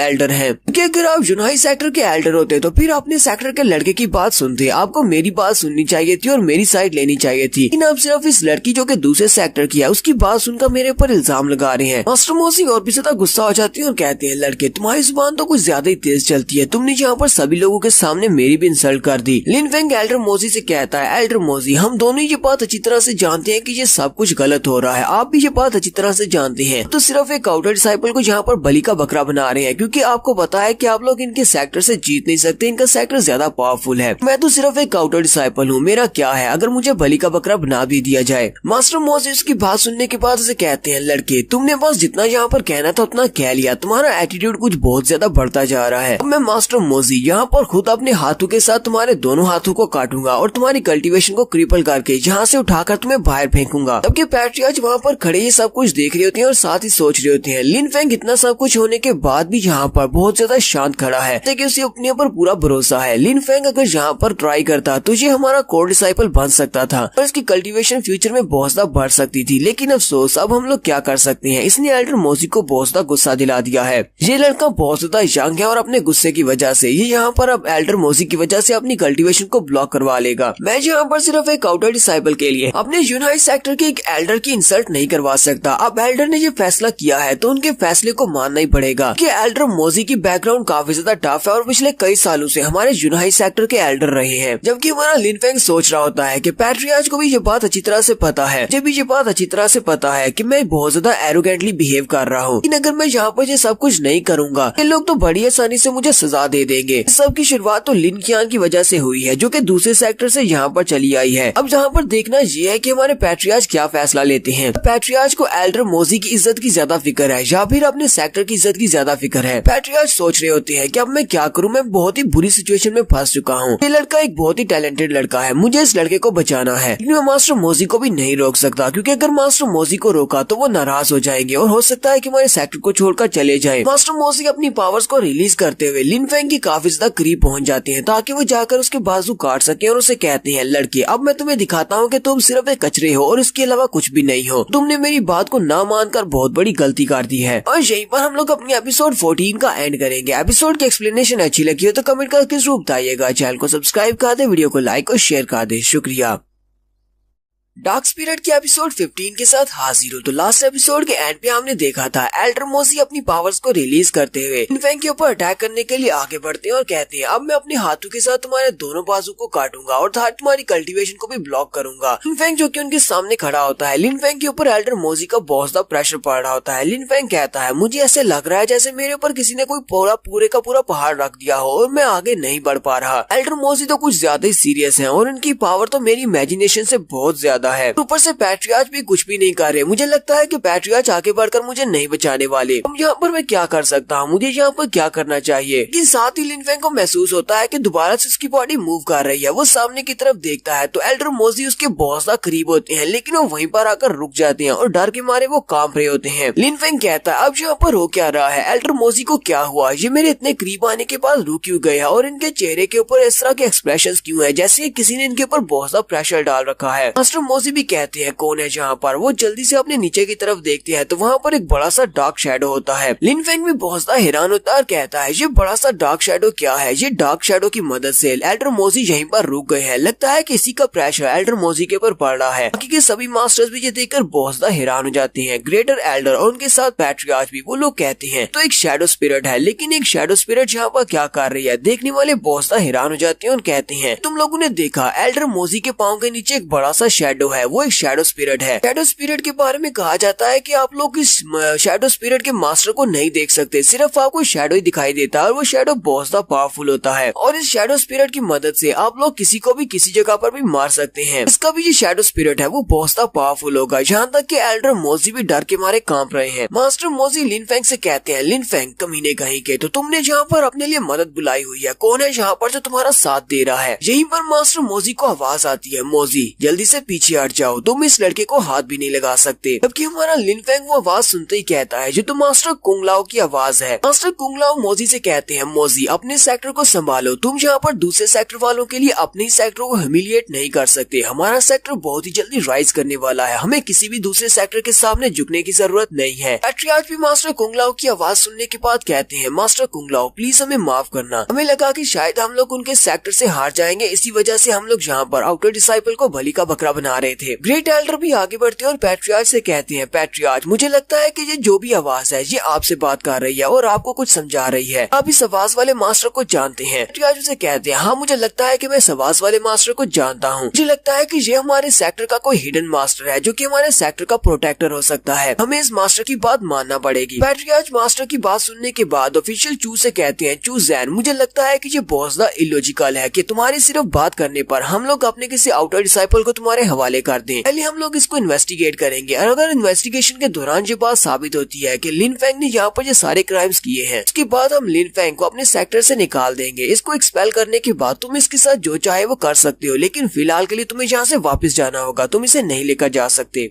चू जैन उसे कहता है, तो पैट्रियार्च आपके कहने का मतलब क्या है, क्या आप इस डिसाइपल को हमारे हवाले नहीं करेंगे। लिन फेंग चू जैन पेंग की तरफ देखता है, कहता है, तो इस बंदे का नाम चू जैन पेंग है, मुझे तो यकीन नहीं हो रहा कि लिन कियांग अपने साथ एक पावरफुल लड़के को लेकर आई है। चू जैन उसे कहता है, चलो ठीक है तुम लोग अपनी इन्वेस्टिगेशन कर लो, लेकिन मैं बहुत ज्यादा बोर हो रहा हूँ, क्या तुम अपने कुछ डिसाइपल्स को यहाँ पर भेजोगे मुझसे स्पार मैच करने के लिए, कि मुझे यहाँ पर तुम्हारी फाइटिंग एबिलिटीज को देखना है। पैट्रियार्च उसे कहते हैं, ऑफिशियल चू हम लोग अपने डिसाइपल्स को आपसे फाइट करने के लिए कैसे भेज सकते हैं, आप तो स्नो मून किंगडम के 8 ऑफिशियल्स में से एक ऑफिशियल डिसाइपल हैं। क्यों ना आप हमारे सेक्टर के बच्चों को कुछ और अर्सा के लिए ट्रेन करने दे ताकि इनकी कल्टीवेशन बढ़ सके, उसके बाद आप वापस आ जाना और फिर इनके साथ स्पार मैच कर लेना। चू जैन उसे कहता है, लेकिन पैट्रियार्च उसे कहते हैं, मैंने कहा ना कि सबको यहीं पर छोड़ दो, तुम्हें वापस जाना होगा। लेकिन चू जैन फिर से उसे कहता है, पैट्रियार्च आप तो मेरी कोई भी बात नहीं मान रहे। और पैट्रियार्च गुस्से के साथ चिल्लाकर उसे कहते हैं, ताकि तुम्हें मेरी बात समझ में नहीं आ रही, मैंने कहा ना कि यहाँ पर जो कुछ भी होना था वो हो चुका है, अब जल्दी से यहाँ यहाँ से वापस चले जाओ। क्या तुम्हारे सेक्टर के लोगों को जरा भी तमीज नहीं है? मैं यहाँ पर सेक्टर का पैट्रियार्च हूँ और तुम्हें यहाँ पर ऑर्डर्स दे रहा हूँ कि यहाँ से वापस चले जाओ और तुम आगे से सवाल किए जा रहे हो। टूजैन भी पैट्रियार्च को वहाँ पर चिल्लाते हुए देखकर कहता है अब मैं इसका क्या करूँ, हालांकि जो मेरे सामने कुछ भी नहीं है, मैं इसकी जरा भी इज्जत नहीं करता, लेकिन ये इस सेक्टर का पैट्रियार्च है और मेरे फादर का दोस्त भी है, इसी वजह से मुझे यहाँ पर इसकी रिस्पेक्ट करना पड़ेगी। हालांकि अंदर से बहुत ज्यादा गुस्से में होता है, लेकिन फिर साथ ही उसे कहता है ठीक है पैट्रियार्च, अब इस बात को एक्सेप्ट कर लेता हूँ। जबकि पैट्रियार्च सोच रहे होते हैं मैंने पहले 2 बार इसे प्यार से कहा, लेकिन इसने मेरी बात को नहीं माना और फिर मुझे गुस्से के साथ इसे कहना पड़ा। लोगों को क्या लगता है कि ये मेरे यूनाई सेक्टर के साथ पंगा ले सकते हैं और हमारे यूनाई सेक्टर के लोग इतने कमजोर है कि इन्हें आगे से कुछ भी नहीं कह सकते। टूजैन कहता है ठीक है सेक्टर लीडर, मैं आपकी बात मान लेता हूँ। कि लिन कीआन भी लिन फेंग से कहती है लिन फेंग तुम फिलहाल के लिए तो अपने सेक्टर के लोगों के पीछे छुप सकते हो, फिलहाल मैं तुम्हें छोड़ देती हूँ, लेकिन जब हमारी फैमिली की एनुअल मीटिंग का वक्त आएगा वहाँ पर देखना, वहाँ पर मैं तुम्हें नहीं छोड़ूंगी। टूजैन जल्दी से अपने बड़े से पंछी को वहाँ पर बुलाता है और उनसे कहता है मैं आज के इस वाक़ये को यहीं पर भूल जाता हूँ क्योंकि हम लोग अच्छे दोस्त हैं, इसी वजह से अपने बड़े से पंछी को बुलाकर उसके ऊपर बैठ जाता है। फिर साथ ही जाने से पहले वो यूनाई सेक्टर वालों को धमकी देते हुए कहता है तुम सभी लोग इस बात को अच्छी तरह से याद रखना कि मेरे ऑफिशियल चू के यहाँ पर आने के बाद भी लोगों ने इस लड़के को मेरे हवाले नहीं किया, जिसकी वजह से मेरी बहुत ज्यादा इंसल्ट हुई है और मैं इस बात का बदला लेने के लिए यहाँ पर वापस जरूर आऊंगा। पैट्रियार्च उसके जाने के बाद सोच रही होती है मास्टर कुंगला उन्हें बिल्कुल ठीक कहा, हम लोग यहाँ पर अपने सेक्टर की इंसल्ट नहीं करवा सकते, हमारा सेक्टर हमेशा से इसी तरह वीक नहीं रहने वाला, बहुत ही जल्दी हम लोग भी राइज करेंगे, यहाँ पर बाकी के सेक्टर से डरने की जरूरत नहीं है। एल्डर मोजी पैट्रियार्च से कहती है पैट्रियार्च अब हम लोग लिन फेंग का क्या करेंगे? पैट्रियार्च उसे कहते हैं इस बात को यहीं पर छोड़ दो और वो लिन फेंग से कहते हैं लिन फेंग तुम जा सकते हो। एल्डर मोजी उसे कहते हैं लेकिन पैट्रियार्च आपको पता है ना कि आपकी आंखों के सामने इसने हुआ किंग का बाजू काटा है। पैट्रियार्च उसे कहते हैं हम इसको इसके ऊपर ब्लेम नहीं कर सकते। लिन फेंग वहाँ पर अपने आप को प्रोटेक्ट कर रहा था और अपने आप को डिफेंड करने के दौरान उसकी तलवार के साथ हुआ किंग का हाथ लगा और कट गया, ये सिर्फ एक हादसा था। एल्डर मोजी भी पैट्रियार्च की बात सुनने के बाद खामोश हो जाते हैं, जबकि हमारा लिन फेंग और एल्डर मोजी दोनों एक दूसरे को घूर घूर कर देख रहे होते हैं। तो लिन फेंग पैट्रियार्च की तरफ देखता है और वहीं से पीछे की तरफ मुड़ जाता है। लिन फेंग कहता है तो मैंने सही सोचा था कि इस दुनिया में सिर्फ एक ही तरीके से हमें रिस्पेक्ट मिल सकती है, वो भी पावर दिखाकर। अगर आपके पास पावर है तो सामने वाला आपकी इज्जत करेगा। वहीं पर पैट्रियार्च भी उसे हिंट देते हुए कहते हैं ठीक है तुम्हारी पावर बढ़ रही है, लेकिन पावर के बढ़ने के साथ तुम्हारे अंदर ज्यादा एटीट्यूड और एरोगेंस नहीं आनी चाहिए। लिन फेंग भी आगे से सारे हिलाते हुए उनको कहता है ठीक है मैं इस बात पर जरूर अमल करूंगा। और फिर हमारा लिन फेंग वहाँ से आगे बढ़ जाता है और कहता है मुझे अपने आप को इतना ज्यादा स्ट्रॉन्ग बनाना है कि दोबारा कभी भी कोई भी इस तरह आकर मेरे ऊपर इल्जाम ना लगा सके। तो नेक्स्ट सीन हमारे यूनाई सेक्टर के स्काई रीच पीक का दिखाया जाता है। स्काई रीच पीक के ऊपर एक गुफा होती है, यूनाई उस गुफा के अंदर बैठा होता है कि उसी गुफा के बाहर एक लड़का लड़की आते हैं, वो दोनों उस गुफा के बाहर आते हैं। लड़का उस लड़की से कहता है जू ये वाली जगह बहुत ज्यादा अच्छी है, मुझे लगता है कि हमें यहीं पर जाकर कल्टीवेट करना चाहिए। वो लड़की उसे कहती है पर मुझे लगता तो नहीं है कि तुम यहाँ पर सिर्फ कल्टीवेट करने के लिए आए हो, क्योंकि मुझे तुम्हारा इरादा बिल्कुल भी ठीक नहीं लगता। उस लड़की का नाम लूफी होता है। लूफी उसे कहता है हाँ तुमने बिल्कुल ठीक समझाया, मैं तो यहाँ पर ट्रेनिंग करने के लिए आया हूँ, लेकिन ट्रेनिंग करने से पहले थोड़े से मजे करेंगे, फिर ट्रेनिंग करेंगे और उसके बाद फिर से कुछ मजे करेंगे और फिर वापस चले जाएंगे। लड़की उसे कहती है तुम तो वाकई में बहुत ही बुरे लड़के हो, चलो ठीक है फिर चल के मजे करते हैं। फिर साथ ही वो अंदर से सोच रही होती है इस कमीने को क्या लगता है कि मैं यहाँ पर इसके साथ मजे करना चाहती हूँ, ये तो एक बहुत ही बेकार इंसान है कि सिर्फ अपनी नीचे वाली बॉडी के साथ ही सोचता है। इसके बड़े भाई के पास रिसोर्सेज नहीं होते तो मैं कभी भी इस लड़के के साथ नहीं लगी होती, मैं तो इस टाइप के लड़के को कभी देखना भी पसंद नहीं करती। तो लूफी जू को लेकर उस गुफा के अंदर चला जाता है। जैसे वो दोनों उस गुफा के अंदर जाते हैं तो वो देखकर काफी हैरान होते हैं, क्योंकि वहाँ पर हमारा लिन फेंग पहले से बैठा होता है। लिन फेंग वहाँ पर बैठकर अपनी प्रैक्टिस कर रहा होता है। तो वो लूफी से कहती है मुझे लगता है कि मैं मजे करने के लिए किसी और जगह को ढूंढना होगा, ये तो पहले से ही बुक्ड है। तो लूफी जू से कहता है हमें यहाँ से जाने की क्या जरूरत है, मुझे महसूस हो रहा है कि ये लड़का सिर्फ अपनी की लेयर के 8वें लेवल पर है, मैं इसको आसानी से यहाँ से भगा सकता हूँ। जू से कहती है लेकिन मुझे नहीं लगता कि ये कोई ठीक आइडिया है, वो बेचारा वहाँ पर बैठकर कल्टीवेट कर रहा है, हम अपने लिए कोई और जगह देख लेते हैं। लूफी उसे कहता है ये तो इसकी अपनी गलती है, ये इतना ज्यादा कमजोर है फिर भी वो यहाँ पर आकर कल्टीवेट कर रहा है, देखना मैं कैसे इसकी कल्टीवेशन को क्रिपल करता हूँ। मैं इसकी कल्टीवेशन को ब्लॉक करने के बाद इसको यहीं से माउंटेन से उठाकर नीचे फेंक दूंगा। जो उसकी बात सुनने के बाद हंसना शुरू कर देती है, लेकिन अंदर से वो ये नहीं चाहती कि ये आगे बढ़कर उस लड़के के ऊपर अटैक करे। वो लिन फेंग से कहती है लड़के तुमने हमारी बात तो सुन ली होगी, इससे पहले कि मेरा ब्रदर आगे बढ़कर तुम्हारे ऊपर अटैक करे तुम खुद ही यहाँ से चले जाओ। लिन फेंग वहीं पर बैठे बैठे अपनी पावर्स को रिलीज करता है, उसकी आंखें भी चमक रही होती हैं। लूफी और उसके साथ जू दोनों ही थोड़ी देर के लिए हैरान हो जाते हैं, क्योंकि उसकी बॉडी से काफी सारा प्रेशर निकल रहा होता है। लिन फेंग उठकर खड़ा हो जाता है, लूफी से कहता है अभी अभी तुमने कहा कि तुम मेरी कल्टीवेशन को ब्लॉक करके मुझे पहाड़ी से नीचे फेंकने वाले हो। लूफी उसे कहता है ये तो बहुत ही अच्छी बात है कि तुमने मेरी बात सुन ली। अगर सुन ही ली है तो जल्दी से अपनी कल्टीवेशन को खुद ही क्रिपल कर दो, अपनी कल्टीवेशन को ब्लॉक करो और इस पहाड़ी से नीचे जंप लगा दो, नहीं तो मुझे ये सब कुछ खुद करना पड़ेगा। तो लिन फेंग उसे कहता है ठीक है, और फिर वो उठकर सामने की तरफ चलना स्टार्ट करता है। लूफी उसे कहता है तुम कहाँ पर जा रहे हो, अपनी कल्टीवेशन को क्रिपल किए बिना तुम यहाँ से जा नहीं सकते। लिन फेंग जाकर उसके सामने खड़ा हो जाता है और उससे कहता है तुम्हें किसी ने कहा कि मैं यहाँ से जा रहा हूँ। लूफी इस बात से बहुत ज्यादा गुस्सा हो जाता है और जल्दी से अपने पंच में पावर को रिलीज करते हुए उसके ऊपर एक जबरदस्त पंच लगाता है और लिन फेंग से कहता है तुम्हें क्या लगता है कि तुम यहाँ पर मुझे हरा सकते हो या मुझे डरा सकते हो। तो लिन फेंग अपने हाथ को सामने करते हुए उसके पंच को ब्लॉक कर लेता है। लूफी वहीं पर चिल्लाना शुरू कर देता है। लिन फेंग उसके पंच को छोड़ने के बाद साथ ही उसको उसकी गर्दन से पकड़ लेता है और कहता है तो चलो अब मुझे बताओ कि तुम कैसे मेरी कल्टीवेशन को ब्लॉक करने के बाद मुझे इस पहाड़ी से नीचे फेंकने वाले थे। और यहीं पर हम लोग अपनी एपिसोड 15 का एंड करेंगे। एपिसोड की एक्सप्लेनेशन अच्छी लगी हो तो कमेंट करके जरूर बताइएगा। चैनल को सब्सक्राइब कर दे, वीडियो को लाइक और शेयर कर दे। शुक्रिया।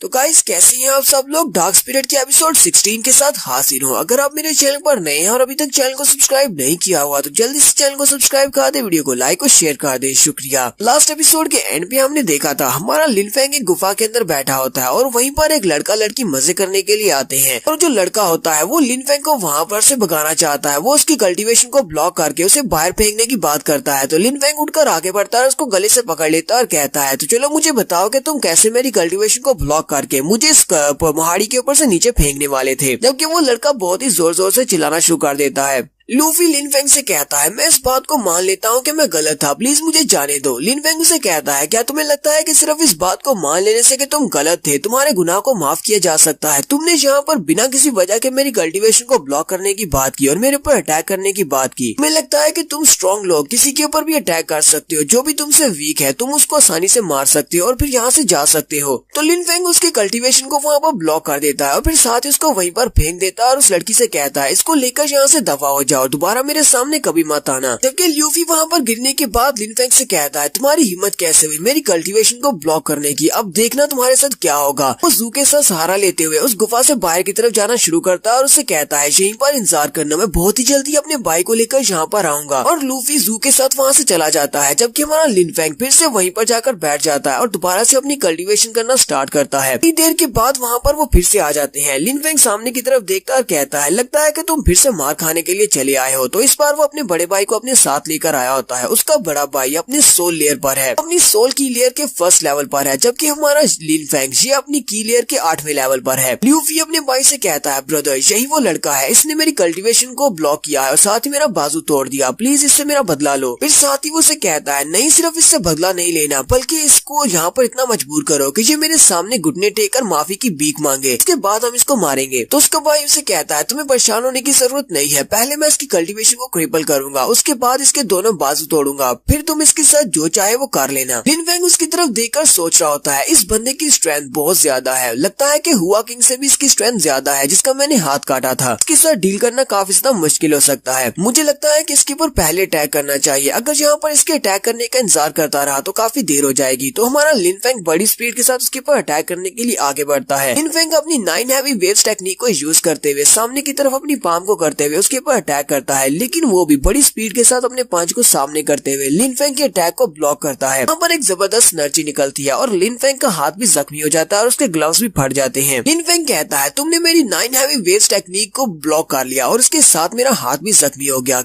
तो इसका मतलब यह है कि तुम्हारी कल्टीवेशन लेवल सोल की लेवल पर है। वो लड़का भी आगे हंसना शुरू कर देता है और कहता है तुमने ये पहचानने में काफी ज्यादा देर कर दी, हाँ मैं अपनी सोल की लेवल पर हूँ। लूफी का भाई उसे कहता है तो मुझे लगता है क्या तुम्हें इस बात पर बहुत ज्यादा पछतावा हो रहा है क्योंकि मैं अपनी सोल की लेयर पर हूँ और मैं तुमसे बहुत ज्यादा स्ट्रॉन्ग हूँ, लेकिन अब तो बहुत ज्यादा देर हो चुकी है, पछताने का क्या फायदा। वो वहाँ पर अपनी स्पिरिट एनर्जी को रिलीज करता है तो बहुत सारी एनर्जी निकलती है और एक बड़ा सा पंछी भी बनता है। जबकि लिन फेंग उसकी एनर्जी को रिलीज होते हुए देखकर डरने की बजाय उसे कहता हाँ मुझे इस बात बहुत ज्यादा पछतावा हो रहा है कि मैंने तुम्हारे भाई की जान क्यों नहीं ली, मुझे इसे यहीं पर मार देना चाहिए था। जबकि लूफी का भाई उसके ऊपर अटैक करने के लिए आगे बढ़ता और कहता है चलो देखते हैं कि तुम कब तक मेरे सामने इसी तरह एरोगेंटली बिहेव कर सकते हो। लिन फेंग जल्दी से अपनी तलवार निकालता है और अपनी तलवार को घुमाते हुए उसके ऊपर अटैक करता है, लेकिन लूफी का भाई अपने एक ही हाथ के साथ उसकी तलवार के अटैक को ब्लॉक कर लेता है और साथ ही उसकी तलवार को भी पकड़ लेता है और उससे कहता है तुम्हें क्या लगता है कि तुम अपनी तलवार के साथ यहाँ पर एक सोल की लेयर के बंदे के ऊपर अटैक कर सकते हो, तुम्हें तो कल्टीवेशन स्टेजेस के बारे में कुछ भी नहीं पता। साथ ही वो अपने हाथ को आगे बढ़ाते हुए लिन फेंग को पंच मारता है, लेकिन लिन फेंग अपने चेहरे को पीछे की तरफ करते हुए उसके पंच को अवॉइड कर लेता है। लूफी का भाई उसे कहता है तुमने मेरे पंच को अवॉइड कर लिया, लेकिन तलवार तो तुम्हारी मेरे हाथ में है, तुम इसको नहीं छुड़ा पाओगे। लिन फेंग उसे कहता है तुम्हें किसने कह दिया कि मैं इसको छुड़ाने वाला हूँ, तुम खुद इसको छोड़ दोगे। और साथ ही वो अपने रोरिंग थंडर टेक्निक को रिलीज करता है तो उसकी तलवार के अंदर से बहुत सारी इलेक्ट्रिसिटी निकलती है। लूफी का भाई जल्दी से उसकी तलवार को छोड़ देता है क्योंकि उसे बिजली का झटका लगता है। और फिर साथ ही लिन फेंग अपनी तलवार को उठाते हुए सामने की तरफ थंडर रोरिंग टेक्निक के साथ अटैक करता है। लूफी का भाई जल्दी से जंप करते हुए पीछे की तरफ हट जाता है और उससे कहता है तुम्हारे पास तो काफी सारे स्किल्स हैं, लेकिन तुम यहाँ पर भाई कुछ भी कर लो तुम मुझसे जीत नहीं पाओगे। तुम तो यहाँ पर मेरे ऊपर अटैक करके मुझे बस और ज्यादा गुस्सा दिला रहे हो। मुझे जितना ज्यादा गुस्सा दिलाओगे तुम्हारे लिए उतना ज्यादा बुरा होगा और तुम्हें बहुत ही दर्दनाक मौत मिलेगी। साथ ही वो फिर से अपनी पावर्स को रिलीज करते हुए ऊपर की तरफ जंप लगाता है और उसी जंप के साथ ही वो अपनी काफी सारी पावर को रिलीज कर रहा होता है और लिन फेंग से कहता है अब मैं तुम्हें मारने वाला हूँ। वो अपनी पाम को नीचे की तरफ करते हुए ऊपर से नीचे की तरफ अटैक करता है, जबकि हमारा लिन फेंग अपनी तलवार को सामने की तरफ करते हुए अपने रोरिंग थंडर स्किल को यूज करता है। दोनों की पावर्स वहाँ पर टकराती है। साथ ही ग्राउंड के ऊपर हमें गिरता हुआ ब्लड दिखाया जाता है जो कि हमारे लिन फेंग का होता है। लिन फेंग वहाँ पर ग्राउंड के ऊपर अपने घुटने टेक देता है और वो काफी जख्मी हो जाता है, जबकि लूफी का भाई उसके सामने खड़ा होता है और उसे कहता है तो मुझे तुम्हारी तारीफ तो करनी चाहिए क्योंकि तुम अपनी की लेयर के 8वें लेवल पर हो, लेकिन फिर भी तुम इतने स्ट्रॉन्ग हो कि तुम एक 100 लेयर के बंदे का मुकाबला कर सकते हो। लेकिन मेरे यहाँ पर तुम्हारी तारीफ करने का क्या फायदा, तुम तो वैसे भी यहाँ मेरे हाथ से मरने वाले हो। तो सबसे पहले तो मैं यहाँ पर तुम्हारी कल्टीवेशन को क्रिपल करूंगा, उसके बाद मैं तुम्हारे बाजू तोड़ूंगा। वो फिर से अपने पंच में अपनी पावर्स को रेडी करने के बाद लिन फेंग के ऊपर अटैक करता है। लिन फेंग उसके पंच को ब्लॉक करता है, लेकिन वो पीछे काफी दूर तक घसीटता हुआ जाता है और फिर अपनी तलवार को ग्राउंड के अंदर गाड़ कर अपने आप को वहीं पर बैलेंस करता है। लूफी का भाई उसे कहता है तो तुमने मेरे अटैक को यहाँ पर अपनी स्वर्ड से ब्लॉक कर लिया, तुझे तुम्हारी आखिरी कोशिश है यहाँ पर जिंदा रहने की, लेकिन ज्यादा देर तक नहीं टिक पाओगे। लिन फेंग फिर से सामने से खड़ा होता है, अपनी काफी सारी एनर्जी को रिलीज करता है। लूफी का भाई ये देखकर बहुत ज्यादा हैरान होता है, कहता है इसकी एनर्जी पहले से बढ़ गई है, कहीं ऐसा तो नहीं है कि थोड़ी देर पहले तक ये अपनी एनर्जी को कंसील कर रहा था, यानी कि इसकी ओरिजिनल स्ट्रेंथ बहुत ज्यादा है लेकिन ये मुझे बहुत ही कम स्ट्रेंथ को शो करवा रहा है। लिन फेंग उसे कहता है तुम जहाँ पर कुछ ज्यादा ही बातें कर रहे हो, मुझे तो लगा था कि 100 लेयर के फर्स्ट लेवल पर जो बंदा होगा वो बहुत ज्यादा स्ट्रॉन्ग होगा, लेकिन तुम तो बिल्कुल भी स्ट्रॉन्ग नहीं हो। लूफी का भाई उसे कहता है तुम्हें बस कुछ अजीब सी ट्रिक्स आती है और इन्हीं ट्रिक्स के बलबूते पर तुम अपने आप को यहाँ पर इतना एरोगेंट बिहेव करवा रहे हो, चाहे तुम यहाँ पर कुछ भी कर लो, तुम हो तो की लेयर में ही, की लेयर के 8वें लेवल पर होते हुए तुम मुझे कभी भी नहीं हरा सकते, तुम्हारे पास इतनी स्ट्रेंथ है ही नहीं। वो फिर से जंप करते हुए लिन फेंग के ऊपर अटैक करने के लिए आगे बढ़ता है। लिन फेंग अपनी तलवार को सामने करते हुए फिर से उसके अटैक को ब्लॉक करता है, फिर साथ ही वो अपनी तलवार को घुमाते हुए उसके ऊपर एक स्लैश लगाता है। लिन फेंग की स्लैश के साथ लूफी के भाई का हाथ जख्मी हो जाता है, उसके ऊपर कट लगता है और उसमें से ब्लड निकलना शुरू हो जाता है। लूफी का भाई जल्दी से पीछे की तरफ हटता है और कहता है ऐसा कैसे हो सकता है, ये मुझे यहाँ पर जख्मी कैसे कर सकता है। लिन फेंग फिर से अपनी तलवार को सामने की तरफ करता है, उसके ऊपर अटैक करने के लिए रेडी हो जाता है। लूफी का भाई कहता है मुझे बहुत ज्यादा प्रेशर महसूस हो रहा है, मुझे जल्दी से जल्दी इससे पीछे हटना होगा क्योंकि इसकी तलवार बहुत ज्यादा डेंजरस है। जहाँ पर ये जिस स्किल को यूज कर रहा है वो भी काफी ज्यादा पावरफुल है। लूफी का भाई जैसे जंप करते हुए पीछे की तरफ हटता है, हमारा लिन फेंग लूफी की तरफ देखता है जो कि गुफा की एंट्रेंस के पास ही बैठा होता है। वो भी ये देखकर बहुत सा हैरान हो जाता है कि ये मेरी तरफ क्यों देख रहा है। लिन फेंग अपने फ्लीटिंग शैडो टेक्निक को यूज करते हुए बड़ी स्पीड के साथ उसके पास से गुफा से बाहर भाग जाता है और साथ ही वो अपनी तलवार को घुमाते हुए लूफी की गर्दन भी काट जाता है। जो कि उसके पास खड़ी होती है वो वहीं पर चिल्लाना शुरू कर देती है। लूफी का भाई जल्दी से पीछे की तरफ देखता है लूफी की तरफ, वो बहुत सा हैरान हो जाता है क्योंकि लूफी तो उसका गला काट कर वहाँ से चला गया है और वो भी भागता हुआ अपने भाई के पास ही आ जाता है, जबकि जू भी वहीं पर बैठकर रोना शुरू कर देती है। जबकि लूफी का भाई वहीं पर चिल्लाकर कहता है मैं लू लियांग इस बात का वादा करता हूँ कि जब मैं इस लड़के को देखूंगा उसी वक्त इसको मार डालूंगा, इसकी हिम्मत कैसे हुई मेरे भाई को मारने की। लिन फेंग अपनी शैडो फ्लीटिंग स्किल को यूज करते हुए वहाँ से गुफा से बाहर आ जाता है और वो जंगल के अंदर भागता हुआ जा रहा होता है ताकि वो उस जगह से काफी दूर आ जाए। वो वहीं पर एक पेड़ के नीचे बैठकर अपने आप को मेडिटेट करना स्टार्ट करता है। मास्टर कुंगलाओ की दी हुई उन पिल्स को निकालता है, उनमें से एक पिल को खा लेता है। मास्टर कुंगलाओ ने से कहा था कि ये तुम्हारे बहुत ज्यादा काम आएंगी। जैसे वो वहाँ पर उस पिल को खाता है तो उसके जख्म हील होना शुरू हो जाते हैं। लिन फेंग कहता है मास्टर कुंगलाओ ने कहा था कि ये एक पिल भी काफी ज्यादा अच्छी है और ये वाकई में बहुत ज्यादा अच्छी है, सिर्फ एक पिल खाने से मेरी बॉडी के ऊपर से काफी सारे जख्म ठीक हो चुके हैं। अब मुझे फिर से अपने लिए कल्टीवेट करने के लिए कोई नई जगह ढूंढनी होगी। सामने फिर से वही कैनियन होती है जहाँ पर वो हॉट स्प्रिंग है जहाँ पर लास्ट टाइम लूफी नहा रही थी। लिन फैंग कहता है तो भागते हुए मैं फिर से उसी जगह पर पहुँच आया हूँ। तो अच्छा है कि मुझे यहाँ पर फिर से एक जगह मिल गई है। मैं सोच ही रहा था कि अब मुझे अपने लिए कोई नई जगह ढूंढनी पड़ेगी जहाँ पर बैठकर मैं अपने आप को कल्टीवेट कर सकूँ। लगता है कि यही जगह ठीक रहेगी और वो फिर से उस कैनियन के अंदर चला जाता है। जैसे वो उस कैनियन के अंदर जाता है तो लूफी वहीं पर पानी के अंदर ही होती है। वो पानी के अंदर से बाहर निकलती है और उसे कहती है हमारे यूनहाई सेक्टर में बहुत ही घटिया और कमीने लड़के हैं जो कि यहाँ पर दूसरी लड़की को नहाते हुए देखने के लिए चले आते हैं। हालांकि इन सभी को यहाँ पर अपनी ट्रेनिंग को बढ़ाकर अपनी कल्टीवेशन को बढ़ाना चाहिए। वो लिन फैंग की तरफ देखती है और कहती है कमीने कहेंगे तुम्हारी हिम्मत कैसे हुई यहाँ पर वापस आने की। जबकि लिन फैंग सोच रहा होता है इस लड़की को लगता है कि मैं एक ठरकी इंसान हूँ और दोबारा से फिर से इसको देखने के लिए आया हूँ। तो लिन फैंग भी यहाँ पर थोड़ा सा रोमांटिक हो जाता है और उसे कहता है अगर तुम्हें लगता है कि मैं एक ठरकी इंसान हूँ और तुम्हें देखने के लिए आया हूँ तो ठीक है, यही समझ लो कि मैं यहाँ पर तुम्हें नहाते हुए देखने के लिए आया हूँ। लूफी बहुत ज्यादा गुस्सा हो जाती है और कहती है तुम्हारी हिम्मत कैसे हुई आगे से बकवास करने की। और वो जल्दी से अपने एरो को निकालती है और उसके ऊपर तीर चला देती है। लेकिन लिन फैंग उसके तीर को वहीं पर अवॉइड कर लेता है और उससे कहता है तुमने अपनी कल्टीवेशन को बढ़ा लिया, तुम काफी स्ट्रॉन्ग हो गई हो, लेकिन मैं भी बहुत ज्यादा स्ट्रॉन्ग हुआ हूँ। और वो बड़ी स्पीड से आगे बढ़ता है और उसकी थोड़ी के नीचे अपनी उंगली रखते हुए कहता है तुम्हारा गुस्सा तो कुछ ज्यादा ही है, तुम्हारा गुस्सा हर वक्त तुम्हारी नाक पर रहता है, लेकिन तुम बहुत ज्यादा क्यूट लग रही हो। तो लूफी भी उसकी इस हरकत से शर्माना शुरू कर देती है और वो जल्दी से जंप करते हुए पीछे की तरफ फट जाती है। फिर साथ ही वो अपने 3 एरोस को लोड करती है और कहती है चलो ये बात तो कंफर्म हो गई कि तुम वाकई में एक ठरकी इंसान हो जो यहाँ पर वापस से मुझे नहाते हुए देखने के लिए आए हो। अब देखते हैं कि तुम यहाँ पर मेरे अटैक को ब्लॉक कर पाते हो या नहीं, क्योंकि लास्ट टाइम तो तुम मुझसे बचकर भाग गए थे। साथ ही वो अपने तीनों एरोस को लॉन्च कर देती है और उसे कहती है मेरे हर एरो के अंदर 9500 kg की पावर है, देखते हैं कि तुम तीनों एरोस को एक साथ कैसे ब्लॉक कर पाते हो। तो यहीं पर हमारी एपिसोड 16 का एंड करते हैं। एपिसोड की एक्सप्लेनेशन अच्छी लगी हो तो कमेंट करके जरूर बताइएगा। चैनल को सब्सक्राइब कर दे, वीडियो को लाइक और शेयर कर दे। शुक्रिया।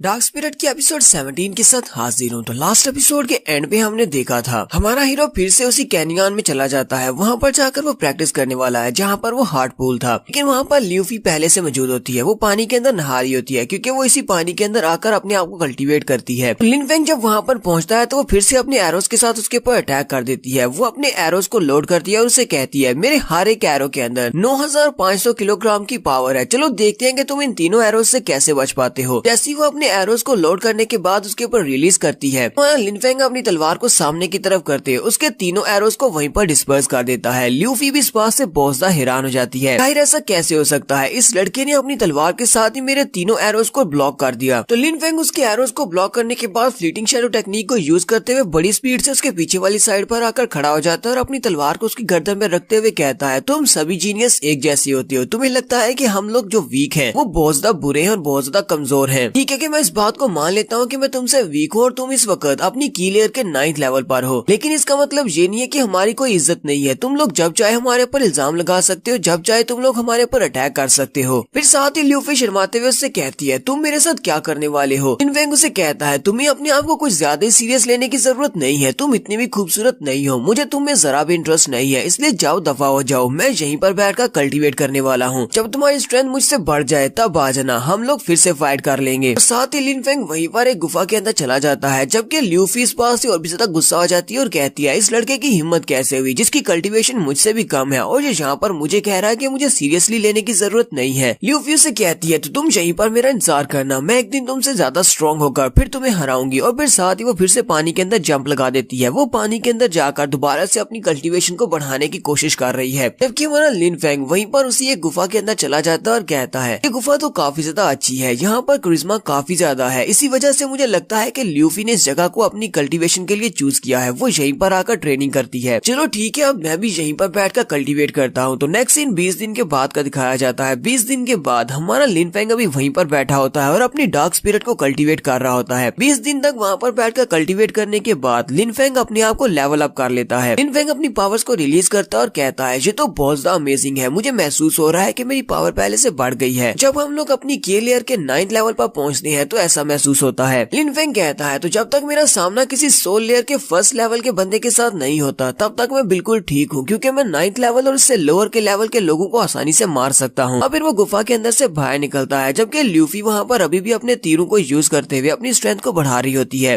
लिन फेंग बाहर निकलने के बाद ल्यूफी से कहता है पिछले कितने दिनों से मैं यहाँ पर इस गुफा के अंदर हूँ। ल्यूफी उसे कहती है तुम 20 दिन से यहीं पर हो। लिन फेंग उसे कहता है मैंने ऐसा तो नहीं सोचा था कि मैं इतना ज्यादा टाइम यहाँ पर इस गुफा के अंदर स्पेंड कर दूंगा, अब मुझे जाना होगा। और वो वहाँ से बाहर की तरफ जा रहा होता है। ल्यूफी उसे कहती है जरा रुको, मुझे बताओ तुम्हारा कल्टीवेशन लेवल कहाँ तक पहुँचा। लिन फेंग उसे कहता है मैं सिर्फ अपनी की लेयर के 9th लेवल पर हूँ। और इतना क्या कि हमारा लिन फेंग वहाँ से चला जाता है, जबकि ल्यूफी सोच रही होती है जब ये अपनी की लेयर के 8th लेवल पर था ये मुझे आसानी से हरा सकता था, अब जबकि ये अपनी 9th लेवल पर पहुंच चुका है तो इसका मतलब ये तो चुटकी बजाकर मुझे मार सकता है। और मुझे लगा था कि मैं ही एक जीनियस लड़की हूँ, यहाँ पर तो एक लोअर की लेवल का बंदा भी मुझे आसानी से हरा सकता है। तो लिन फेंग लेवल अप करने के बाद बाहर निकलता और कहता है लगता है कि हमारी लिन फैमिली की एनुअल मीटिंग का वक्त आ चुका है, तो मुझे अपनी एनुअल मीटिंग में बहुत सारे दुश्मनों को फेस करना है। चलो वापस चलते हैं अपने गाँव में। यहीं से हमारा नेक्स्ट सीन यांगजू सिटी का दिखाया जाता है। यहाँ पर हमारे लिन फेंग का घर है। यांगजू सिटी के एक होटल के अंदर फैमिली के कुछ लोग बैठे होते हैं, उनमें लिन फैमिली के लोग भी होते हैं, जबकि आसपास की फैमिलीज के कुछ यंग मास्टर भी बैठे होते हैं। सभी लोग यहाँ पर बैठकर आपस में अपनी बातें कर रहे होते हैं, स्पेशली लिन फैमिली की इस एनुअल मीटिंग के बारे में। उनमें से एक लड़का कहता है मैंने सुना है कि लिन फैमिली की लिन कियान अपने सोल लेयर तक पहुंच चुकी है। वो लड़की तो वाकई में एक जीनियस है। यू हाउ सेक्टर वालों को एक बहुत ही जीनियस लड़की मिली है। तो लिन फैमिली का लिन जून भी वहीं पर बैठा होता है। वो उनसे कहता हाँ हमारी फैमिली की वो लड़की वाकई में जीनियस है। मेरी कजन लिन कियान अपनी सोल लेयर में पहुंचने के बाद पहले से बहुत ज्यादा स्ट्रॉन्ग हो चुकी है। गू फैमिली का यंग मास्टर उनसे कहता है वो इतनी भी स्ट्रॉन्ग नहीं हो सकती। मेरी गू फैमिली का यंग मास्टर कुछ अर्सा पहले ही अपनी सोल लेयर में पहुंचा था, तो इसका मतलब ये है कि उसकी कल्टीवेशन तुम्हारी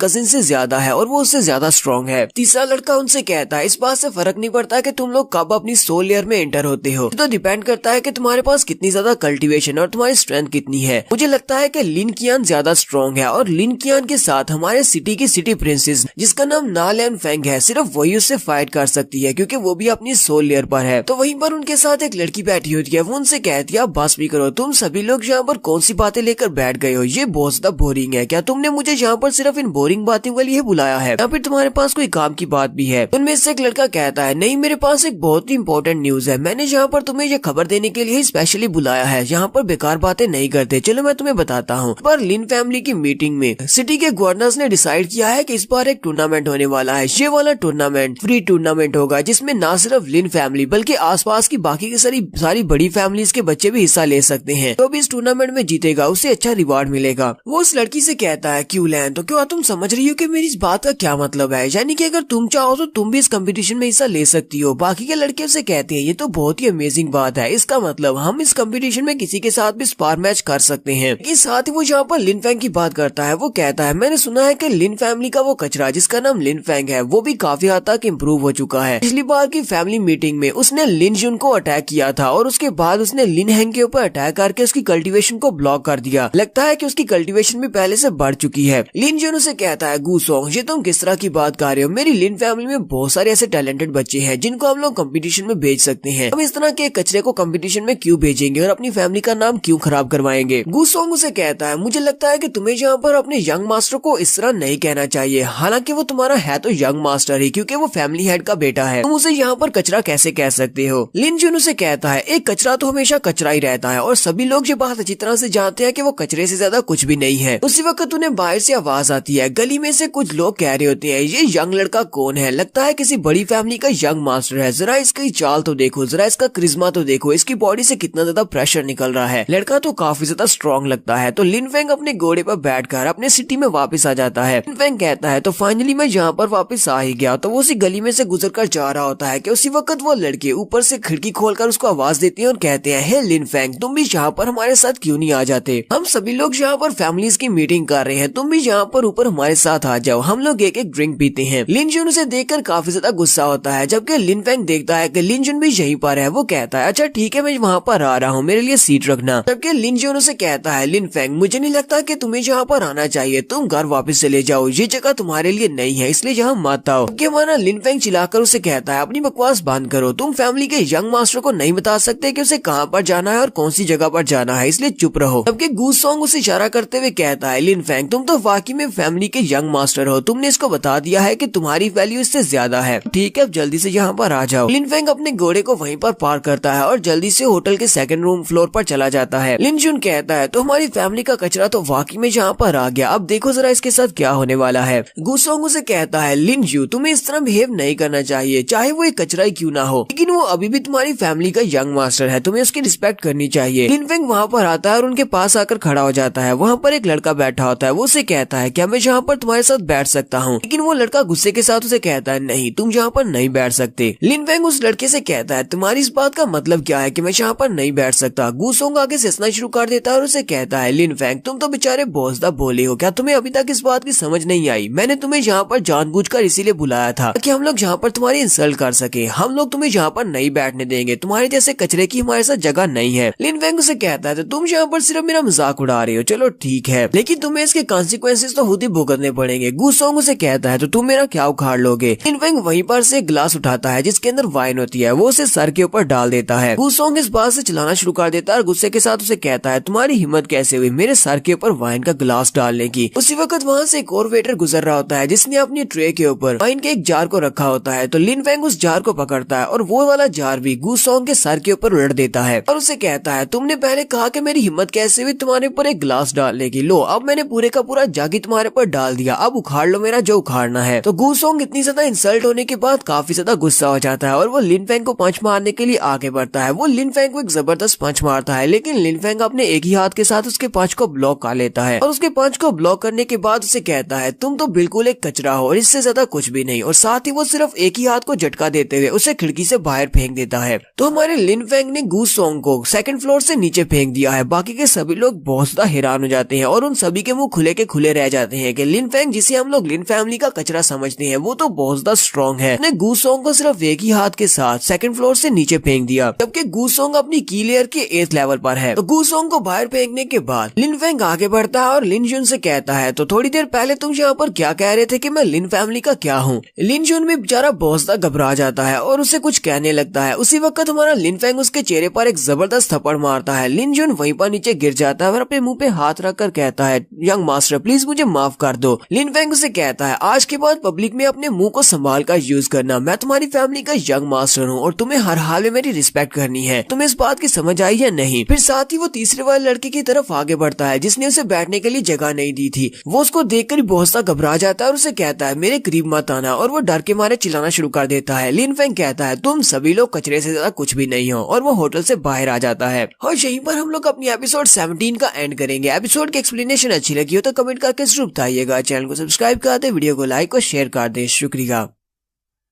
डार्क स्पिरिट की एपिसोड 18 के साथ हाजिर हूँ। अगर आप मेरे चैनल पर नए हैं और अभी तक चैनल को सब्सक्राइब नहीं किया हुआ तो जल्दी से चैनल को सब्सक्राइब कर दे, वीडियो को लाइक और शेयर कर दे। शुक्रिया। लास्ट एपिसोड के एंड पे हमने देखा था लिन फेंग होटल के सेकंड फ्लोर पे जाता है जहाँ पर वो दोस्त उसको इंसल्ट करने के लिए बुलाते हैं, लेकिन लिन फेंग उस सॉन्ग को ऊपर से नीचे फेंकने के बाद बाकी सभी को वहाँ पर डराता है और सभी को ये बात बता देता है कि लिन फेंग कोई कचरा नहीं है बल्कि उन सभी से सबसे ज्यादा स्ट्रॉन्ग है, और वो सभी लोग बहुत ज्यादा घबरा जाते हैं। लिन फेंग उस होटल रूम से बाहर आ जाता है और अपने घोड़े पर बैठता है, जबकि गुसोंग बेचारा ऊपर से गिरने के बाद वहीं ग्राउंड पर पड़ा होता है। वो उसे कहता है लिन फेंग मैं आज की इस ह्यूमिलिएशन को नहीं भूलने वाला, मेरी गू फैमिली तुम्हें नहीं छोड़ेगी, मैं इस बात का तुमसे जरूर बदला लूंगा। क्योंकि लिन फेंग उस कचरे की बात को इग्नोर करते हुए अपने घोड़े पर बैठकर अपने घर की तरफ वापस चल पड़ता है। यहाँ पर तो सभी लोग बिगड़े हुए हैं। जैसे ही वो अपनी फैमिली के दरवाजे के पास पहुँचता है तो दरवाजे पर 2 गार्ड्स खड़े होते हैं। हमारा लिन फेंग अपने घोड़े को लेकर अंदर तो चला जाता है, लेकिन वो गार्ड्स पीछे से हंसना शुरू कर देते हैं और कहते हैं लो फैमिली का कचरा वापस आ गया। ये है तो कचरा ही, लेकिन पता नहीं अब इसकी कल्टीवेशन लेवल कितनी हो गई होगी। दूसरा गार्ड उसे कहता है इसकी कल्टीवेशन लेवल कम से कम की लेवल के 7th लेवल तक तो पहुंच ही गई होगी। इतना भी कचरा नहीं हो सकता क्योंकि फैमिली हेड इसका बाप है, लेकिन मुझे नहीं लगता कि इसे इस बार की फैमिली की एनुअल मीटिंग में कंपटीशन में भेजना चाहिए, वरना हमारी फैमिली का नाम खराब हो जाएगा। इस बार थर्ड अंकल की बेटा और बेटी वो दोनों ही अपनी सोल लेयर पर हैं और वो दोनों ही बहुत ज्यादा स्ट्रॉन्ग हैं। मिस लिन कियान जब 16 साल की थी वो तभी अपनी सोल लेयर में चली गई थी और अब तो बहुत ही जल्दी वो ब्रेक थ्रू करने के बाद सोल लेयर के सेकंड लेवल तक पहुंचने वाली है। अगर मैं इस कचरे की जगह पर होता तो मैं इस टूर्नामेंट में जाने की बजाय अपने बिस्तर के नीचे जाकर छुप जाता। लिन फेंग सीधा चलता हुआ अपने फादर के रूम में चला जाता है। वो दरवाजे पे नॉक करता है तो उसके फादर वहाँ पर बैठे अपना कुछ काम कर रहे होते हैं। लिन फेंग अंदर आता है और फादर से ग्रीट करता है। फादर उसे देखकर बहुत ज्यादा खुश हो जाते हैं और कहते हैं, जाओ फेंग, तो फाइनली तुम वापस आ ही गए, कितने दिनों के बाद तुम वापस आए हो। लिन फेंग अपने फादर से कहता है, फादर हमारी फैमिली की एनुअल मीटिंग में सिर्फ 7 दिन बचे हैं, इसलिए मुझे यहाँ पर वापस तो आना ही था। फादर जल्दी से पीछे की तरफ मुड़ जाते हैं और उदास सा चेहरा बनाकर उसे कहते हैं, लिन फेंग मैं नहीं चाहता कि इस बार की फैमिली टूर्नामेंट में तुम हिस्सा लो। ये सभी लोग हमारे खिलाफ साजिश कर रहे हैं। अगर तुम इस बार के टूर्नामेंट में हिस्सा लोगे तो तुम्हारे लिए मुश्किल हो जाएगा, क्योंकि बाकी के सभी बच्चे काफी स्ट्रॉन्ग हैं। लिन फेंग आगे बढ़ता है और फादर से कहता है, फादर आपको ये सब कुछ कहने की जरूरत नहीं है, आपका बेटा इतना भी कमजोर नहीं है। लेकिन फादर उसे कहते हैं, तुम्हें इस बात को समझना होगा कि इस एनुअल मीटिंग का मकसद सिर्फ हम दोनों बाप बेटा को ही जलील करना है, क्योंकि वो लोग यहाँ पर मेरी फैमिली हेड की पोजीशन को छीनना चाहते हैं और साथ ही तुम्हें सभी के सामने कचरा साबित करना चाहते हैं। हो सकता है किसी एनुअल मीटिंग के कंपटीशन के दौरान ही तुम्हारी कल्टीवेशन को भी ब्लॉक कर दें, इसलिए तुम्हें बहुत ज्यादा एहतियात करना होगी। लिन फेंग उनसे कहता है, फादर मैं पूरी तैयारी करके आया हूँ, इसलिए आपको परेशान होने की जरूरत नहीं है। हम दोनों बाप बेटा इस बार की एनुअल मीटिंग में इन सभी को बता देंगे कि लिन फैमिली के यंग मास्टर मैं ही हूँ और आप इस फैमिली के हेड हैं। तो फादर भी अपने बेटे की बात सुनने के बाद खुश हो जाते हैं। हंसते हुए उससे कहते हैं, मुझे तुम्हारे पर फख्र हो रहा है, लगता है कि मैंने अपने बेटे की कल्टीवेशन को कुछ ज्यादा ही कम मांग लिया। चलो ठीक है, हम लोग इस बार की फैमिली मीटिंग में जरूर जाएंगे और जाकर सभी को बता देंगे हम बाप बेटा किसी से भी कम नहीं है। लेकिन साथ ही फादर उसे कहते हैं, तुम्हें लिन कियान से बहुत ज्यादा होशियार रहना होगा। मैंने सुना है कि लिन कियान अपनी सोल लेयर के सेकंड लेवल तक पहुंचने वाली है और वो बहुत ज्यादा स्ट्रॉन्ग है। लिन फेंग उनसे कहता है, फादर मुझे उसके बारे में अच्छी तरह से पता है, मैं पूरी एहतियात करूंगा। साथ ही वो फादर से कहता है, फादर मैं बाहर कल्टीवेट करने के लिए जा रहा हूँ, जब एनुअल मीटिंग का वक्त आ जाए तब आप मुझे बुला लेना, मैं आ जाऊंगा। और साथ ही हमारा लिन फेंग वहाँ से चला जाता है। तो थोड़ी देर के बाद लिन कियान और उसके साथ 2 और लोग वहाँ पर आते हैं। वो गार्ड जल्दी से उनके सामने झुकते हुए कहते हैं, ग्रीटिंग्स यंग मिस, प्लीज जल्दी से अंदर आ जाए, आपके लिए दरवाजे खुले हैं। फैमिली के यंग मास्टर को तो इन लोगों ने घास भी नहीं डाली, जबकि लिन कियान के लिए ये यहाँ पर झुक रहे हैं और उसके लिए दरवाजा खोल रहे हैं और साथ ही उसका घोड़ा भी पकड़ रहे हैं। गार्ड्स कहते हैं, मिस लिन कियान खूबसूरती और पावर दोनों में सबसे